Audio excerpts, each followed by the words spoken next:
Hello students, welcome to the next video of Principles of Human Resource Management. It's for BBA class. Your next lecture for the need for HRM approach. बेटा पहला आप पढ़ चुके हैं Human Resource Management the meaning, ठीक है. उस तो बाद आप meaning and definition, objectives of Human Resource Management, and the next topic is nature of Human Resource Management. और आज मैं ਤੁਹਾਨੂੰ ਕਰਵਾ ਰਹੀ ਹਾਂ need for the human resource approach ਕਿ ਹਿਊਮਨ ਰਿਸੋਰਸ ਮੈਨੇਜਮੈਂਟ ਦੀ ਜਾਂ ਹਿਊਮਨ ਰਿਸੋਰਸ ਦੀ ਆਪਾਂ ਨੂੰ ਜ਼ਰੂਰਤ ਕਿਉਂ ਹੈ. ਠੀਕ ਹੈ. Human resource management help in creating the better understanding between the employees and the management. देखो बेटा ਆਪਾਂ ਨੂੰ पता ही है कि ह्यूमन रिसोर्स मैनेजमेंट है वो एक ऐसी टेक्नीक है या एक ਇਹੋ ਜਿਹਾ ਪ੍ਰੋਸੈਸ ਹੈ ਜਿਹੜਾ ਕਿ ਮੈਨੇਜਮੈਂਟ ਤੇ EMPLOYEज़ ਦੇ ਵਿੱਚ ਇੱਕ ਅੱਛੇ ਰਿਲੇਸ਼ਨ ਨੂੰ ਫਿਟ ਕਰਦਾ ਹੈ. ਠੀਕ ਹੈ. ਇਹਦੇ ਨਾਲ ਜਿਹੜੇ ਵਰਕਰਸ ਹੈ ਉਹ ਇੰਡੀਵਿਜੂਅਲੀ ਔਰ ਆਰਗੇਨਾਈਜੇਸ਼ਨਲ ਗੋਲਸ ਨੂੰ ਅਚੀਵ ਕਰਦੇ ਨੇ. ਠੀਕ ਹੈ. ਔਰ it approach the attracting the attention of management professional in the last decade or so. मतलब आजकल जी है ह्यूमन रिसोर्स मैनेजमेंट तो बहुत इंपॉर्टेंट हो गया, बहुत ज़रूरत हो गई है. क्यों? ये कुछ रीजनस ने. Number 1, better industrial relation. देखो बेटे ਆਪਾਂ ਨੂੰ ਇਹ पता है कि किसी भी इंडस्ट्री का सब तो बड़ा सोर्स होंदा है ह्यूमन रिसोर्स. ठीक है. और ह्यूमन रिसोर्स ते मैनेजमेंट ये दोनों के विच अच्छी कोऑर्डिनेशन होनी ज़रूरी है. अगर ये दोनों ही आपस दे विच कोऑर्डिनेशन दे नाल काम करनगे तां ही असीं बैटर परफॉर्मेंस दे सकते हैं. और इस बैटर परफॉर्मेंस के लिए दोनों के विच अच्छे इंडस्ट्रीयल रिलेशनस होने बहुत ज़रूरी ने. हुण जिस तरह ਆਪਾਂ ਨੂੰ ਪਤਾ ਹੈ कि वर्कर कंपटीशन वध रहा है ਉਹਦੇ ਨਾਲ इंडस्ट्री ਤੇ ਜਾਂ वर्कर्स ਤੇ स्ट्रेस वध रहा है. ठीक है. और इस स्ट्रेस ਦੇ ਚੱਲਦੇ ਹੋਏ अगर ਅਸੀਂ ਸਹੀ ਜਿਹੜਾ ਹੈਗਾ ਇਹਨਾਂ ਦੇ ਗੈਪ ਨੂੰ ਖਤਮ ਕਰਾਂਗੇ वर्कर्स ਤੇ मैनेजमेंट ਦੇ ਗੈਪ ਨੂੰ, ਇਹ ਸਿਰਫ ਕਾਦੇ ਨਾਲ ਪੋਸੀਬਲ ਹੈ? ਹਿਊਮਨ ਰਿਸੋਰਸ ਮੈਨੇਜਮੈਂਟ ਦੇ ਨਾਲ. Both sides are taking the exploitation by the either side. दोनों एक दूसरे ਨੂੰ एक्सप्लॉयट ਕਰਦੀਆਂ ਨੇ. ठीक है. और एबसेंस ऑफ कोऑर्डिनेटरी, अगर दोनों ਦੇ ਵਿੱਚ कोऑर्डिनेशन नहीं होगी ਤਾਂ ਉਹਦੇ ਨਾਲ ऑर्गेनाइजेशन ਤੇ वर्कर ਦੋਨਾਂ ਦੀ ਹੀ परफॉर्मेंस इफेक्ट ਕਰੂਗੀ.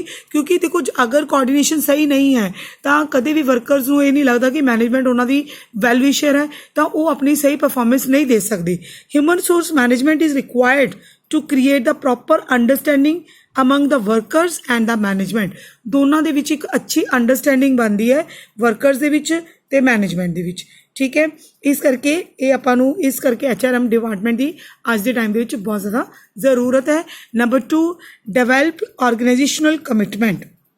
हुण देखो बेटे there is the humanization of the work environment in the industrialized countries like the Japan, USA, Germany etcetera. ਇਹਦਾ ਮਤਲਬ ਇਹ ਹੈ ਕਿ ਦੇਖੋ ਕਹਿੰਦੇ ਜਿਹੜੇ ਇੱਕ ਡਿਵੈਲਪਿੰਗ ਕੰਟਰੀਜ਼ ਨੇ ਲਾਈਕ ਜਾਪਾਨ, USA, ਜਰਮਨੀ, ਇਹਨਾਂ ਦੇ ਵਿੱਚ ਹਿਊਮਨ ਰਿਸੋਰਸਿਸ ਮੈਨੇਜਮੈਂਟ ਬਹੁਤ ਵਧੀਆ ਤਰੀਕੇ ਨਾਲ ਕੰਮ ਕਰਦੇ ਨੇ. ਇਹਨਾਂ ਕੰਟਰੀਜ਼ ਦੇ ਵਿੱਚ आपस ਦੇ ਵਿੱਚ ਰਿਲੇਸ਼ਨਸ ਬਹੁਤ ਅੱਛੇ ਨੇ ਵਰਕਰਸ ਦੇ ਨਾਲ. ਔਰ ਇਸੇ ਕਰਕੇ ਡਿਵੈਲਪ ਕੰਟਰੀਜ਼ ਨੇ ਗਲੋਬਲਾਈਜੇਸ਼ਨ ਇਕੋਨਮੀ ਦੇ ਵਿੱਚ ਬਹੁਤ ਜ਼ਿਆਦਾ ਜ਼ਰੂਰੀ ਹੈ. ਕਿਉਂਕਿ ਗਲੋਬਲਾਈਜੇਸ਼ਨ ਕੀ ਹੈ, ਉਹਦੇ ਨਾਲ ਇੰਟਰਨੈਸ਼ਨਲ ਬਿਜ਼ਨਸ ਆਪਣਾ ਇੰਕਰੀਜ਼ ਹੁੰਦਾ ਹੈ, ਇੰਟਰਨੈਸ਼ਨਲ ਕੰਪੀਟੀਸ਼ਨ ਵੀ ਵੱਧ ਰਿਹਾ ਹੈ. ਠੀਕ. ਕਿਉਂਕਿ ਗਲੋਬਲਾਈਜੇਸ਼ਨ ਹੋ ਗਈ ਤਾਂ ਬਾਹਰਲੀਆਂ ਕੰਪਨੀਜ਼ ਵੀ ਆ ਕੇ ਇੰਡੀਆ ਵਿੱਚ ਕੰਮ ਕਰ ਰਹੀਆਂ ਨੇ.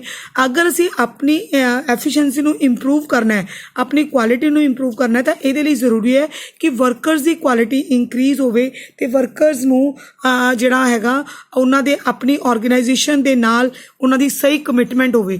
ਉਹ ਤਾਂ ਹੀ ਪੋਸੀਬਲ ਹੈ ਅਗਰ ਦੋਨਾਂ ਦੇ ਵਿੱਚ ਅੱਛੇ ਰਿਲੇਸ਼ਨ ਨੇ. ਤਾਂ ਇਸ ਕਰਕੇ ਹਿਊਮਨ ਰਿਸੋਰਸ ਡਿਵੈਲਪਮੈਂਟ ਜਿਹੜਾ ਹੈ ਉਹ ਆਰਗੇਨਾਈਜੇਸ਼ਨਲ ਕਮਿਟਮੈਂਟ ਨੂੰ ਪੂਰਾ ਕਰਦਾ ਹੈ. Number 3, कॉपिंग with the changing environment. ਆਪਾਂ ਨੂੰ ਪਤਾ ਹੈ ਕਿ ਡਾਇਨਾਮਿਕ एनवायरनमेंट है. ਜਿਹੜਾ एनवायरनमेंट है ਉਹ फ्रीकुएंटली रैपिडली चेंज हो रहा है, बहुत ज़्यादा चेंजिज आਉਂਦੀਆਂ ਨੇ, कंपटीशन बहुत वध ਰਿਹਾ है. ठीक है. ਇਹਨਾਂ ਸਾਰੇ ਰੀਜ਼ਨਸ ਕਰਕੇ ਜਿਹੜੇ ਆਪਣੇ ਟੈਕਨੋਲੋਜੀ ਇੰਪਰੂਵਮੈਂਟ ਕਰਕੇ ਨਵੀਂ ਟੈਕਨੀਕਸ ਸਾਰੀਆਂ ਕੰਪਨੀਜ਼ ਨੂੰ, ਸਾਰੇ ਪ੍ਰੋਡਿਊਸਰਸ ਨੂੰ ਯੂਜ਼ ਕਰਨੀਆਂ ਪੈਂਦੀਆਂ ਨੇ.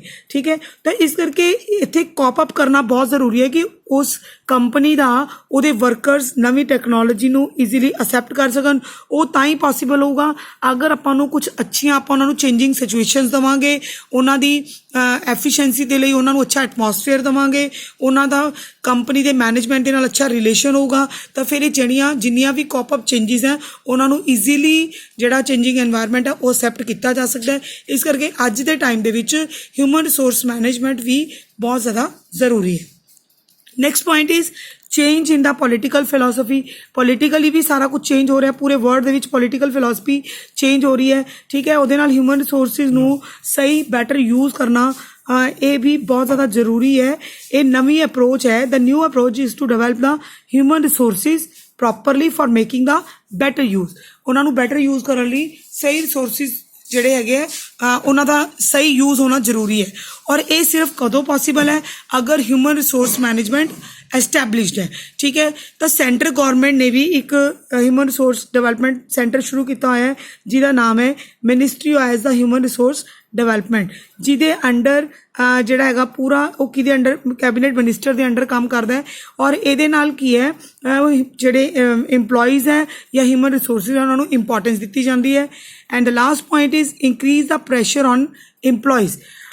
ਹੁਣ ਦੇਖੋ ਬੇਟੇ ਟੈਕਨੋਲੋਜੀ ਚੇਂਜ ਹੋਣ ਦੇ ਨਾਲ, ਰੈਪਿਡ ਚੇਂਜਿਸ ਹੋਣ ਦੇ ਨਾਲ ਡੇਲੀ ਸਾਰਾ ਪ੍ਰੈਸ਼ਰ ਕਿਹਦੇ 'ਤੇ ਆਉਂਦਾ, ਵਰਕਰਸ 'ਤੇ ਆਉਂਦਾ, ਕਿਉਂਕਿ ਅਗਰ ਟੈਕਨੋਲੋਜੀ ਚੇਂਜ ਹੁੰਦੀ ਹੈ ਤਾਂ ਸਭ ਤੋਂ ਪਹਿਲਾਂ ਵਰਕਰਸ ਨੂੰ ਉਹਨਾਂ ਚੀਜ਼ਾਂ ਨੂੰ ਅਸੈਪਟ ਕਰਨਾ ਪੈਂਦਾ ਹੈ, ਠੀਕ ਹੈ। ਤਾਂ ਇਸ ਕਰਕੇ initialisation, monitoring, machines, maintenance and the controlling of operation, ਇਹਦੇ ਲਈ ਸਕਿਲਡ ਪਰਸਨ ਦੀ, ਸਕਿਲਡ ਪੀਪਲ ਦੀ ਲੋੜ ਪੈਂਦੀ ਹੈ। ਅਗਰ ਅੱਛੇ ਰਿਲੇਸ਼ਨ ਨੇ, ਅੱਛੇ ਇੰਪਲੋਈਜ਼ ਹੈ, ਗੁੱਡ ਕੁਆਲਿਟੀ ਇੰਪਲੋਈਜ਼ ਹੈ, ਤਾਂ ਉਹਨਾਂ ਦੀ ਹੈਲਪ ਦੇ ਨਾਲ ਕਿਸੇ ਵੀ ਕੰਪੀਟੀਸ਼ਨ ਨੂੰ, ਕਿਸੇ ਵੀ ਪ੍ਰੈਸ਼ਰ ਨੂੰ ਜਲਦੀ ਅਸੈਪਟ ਕੀਤਾ ਜਾ ਸਕਦਾ ਹੈ। ਤਾਂ human resource development has essential for the every organisation ਤਾਂ ਕਿ ਜਿਹੜੇ ਰਿਸਰਚ ਔਰ ਫਰੈਸ਼ ਇਨੀਸ਼ੀਏਟਿਵਸ ਹੈ ਉਹ ਲਿੱਤੇ ਜਾ ਸਕਣ ਔਰ ਕੋਈ ਵੀ ਚੇਂਜ ਆਉਂਦਾ ਤਾਂ ਉਸ ਚੇਂਜ ਨੂੰ ਜਿਹੜੇ ਇੰਪਲੋਈਜ਼ ਹੈ ਵਧੀਆ ਤਰੀਕੇ ਨਾਲ ਅਸੈਪਟ ਕਰ ਸਕਣ। ਇਹ ਹੋ ਗਿਆ ਬੇਟਾ ਤੁਹਾਡਾ next topic need for the HRM। ਔਰ ਅਗਲੀ ਵੀਡੀਓ ਦੇ ਵਿੱਚ ਮੈਂ ਤੁਹਾਡਾ ਅਗਲਾ ਟੌਪਿਕ ਸੈਂਡ ਕਰਦੀ ਹਾਂ importance of human resource management. Okay ਬੇਟਾ, ਟੇਕ ਕੇਅਰ।